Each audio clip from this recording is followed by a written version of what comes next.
There's never been a time where a company has been bullied so much, and by the US president, to change their logo back to the original one just a week after it went live. What the hell is going on?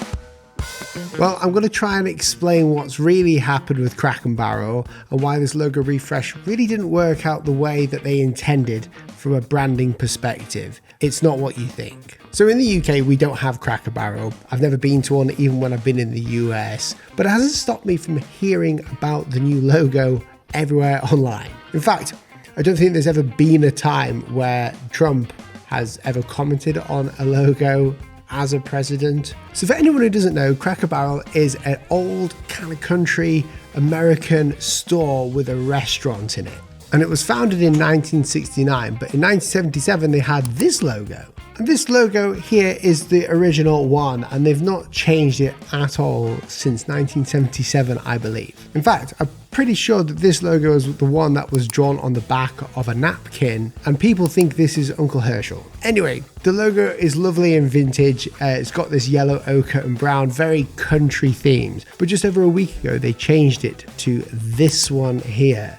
Huge difference. And not only that, they changed the menus as well, so everything looks a lot more minimal. So although there are differences, there's some similarities. The logo type, the wording, the C and the B come together really nicely on both of them. It's stacked in the same way, but the K is not as flourished. But if we dive really close in, you can see that there are a lot of these sort of chamfers on the serifs here, and that's these little parts coming up. The E and everything feels very hand-drawn. It's not perfect circles or perfect ovals. We've got bits in the K that come in and out that don't look just right. It feels quite vintage and it's got a lot of soul in it. If we go to the new version of the logo type, it looks a lot cleaner. The problem with that is that people are going to think that that looks more corporate. So although it looks the same, it's been minimalized. Someone has simplified this down. As well as that, they have the old timer here. The old timer is what brings the soul to the logo design, but also it's not very simple. And logo design is supposed to be simple. Essentially, we've got two logos in one, and the company wanted to change this. They wanted to modernize it, and I believe they said that they wanted the logo design and the branding to be more contemporary on the menus and in the ways that it's going to be seen in the shops and the restaurants. So this is what they came up with. So number one, I love the logo type. I don't mind all this. I'm not a big Cracker Barrel fan, but what has happened? Why are people not liking this? And how would I change it?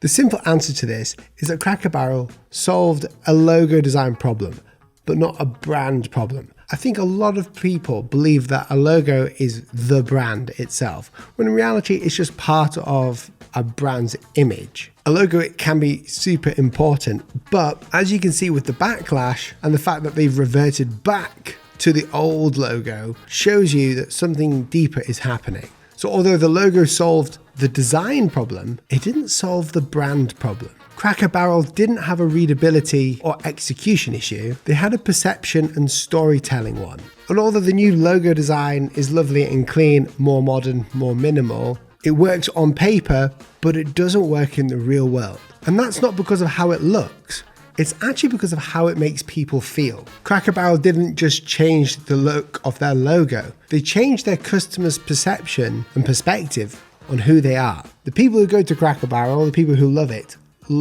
because of what it stands for and who it's for. They love the aesthetic of the design, the fact that it's not perfect, the fact that they've got Uncle Herschel or the old timer sat on his chair next to the barrel. They love that. It strikes memories. And branding isn't about the logo, it's about how you make customers feel. It's how you get people to like you. It's emotional connection. And it's also been reported that Cracker Barrel's sales have declined in recent years as well. And normally when sales decline in a company, they're going to change their logo or their brand image. This article says it really well. The intent includes moving its restaurants away from nostalgia-rich decor to something more contemporary and less cluttered. The logo change reflects that. I'll link this article in the description. It just seems like they changed the logo because of the decline in sales, and that's not a good enough reason for a lot of people. People love the fact that it has this old-time nostalgic look. And we can see loads of companies going back to a more retro style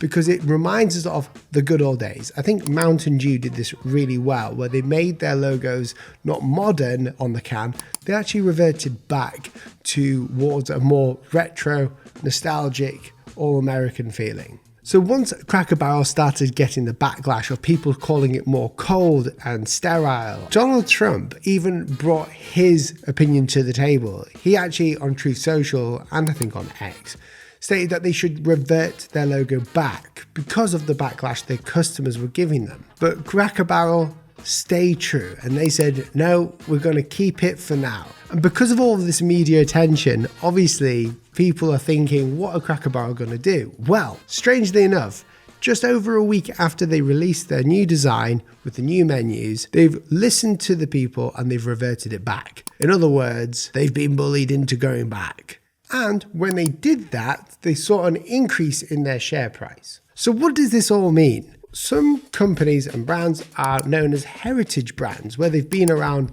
a long time. Think of like old whiskey brands, think of Cracker Barrel. They've been around and there's a lot of nostalgia with them. When you change the design, you're not actually changing the design to look better. You could be alienating your audience or changing the perspective of the audience. The way that people see Cracker Barrel isn't to see it as a modern, contemporary restaurant or shop or brand. They love it because of its roots, because of where it's come from. Now this leads me to a question. We're logo designers, we're brand identity designers here. We've designed for large, small and medium brands.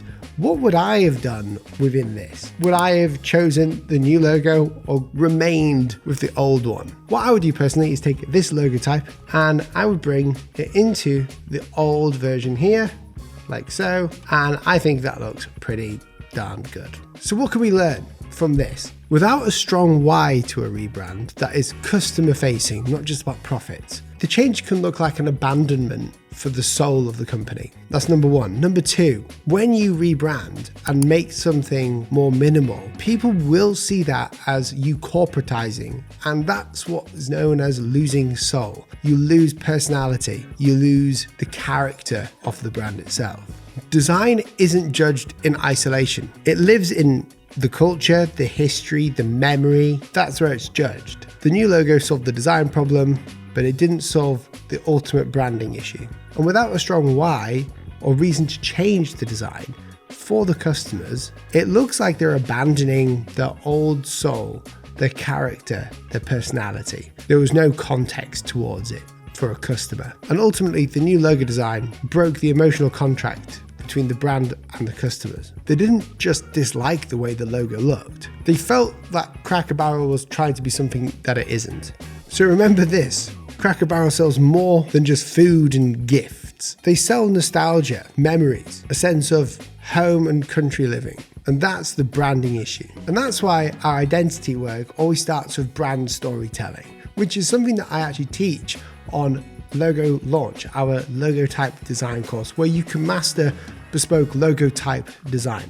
If you'd like 10% off, then click the link down below in the description. You can check it out. See you in the next one.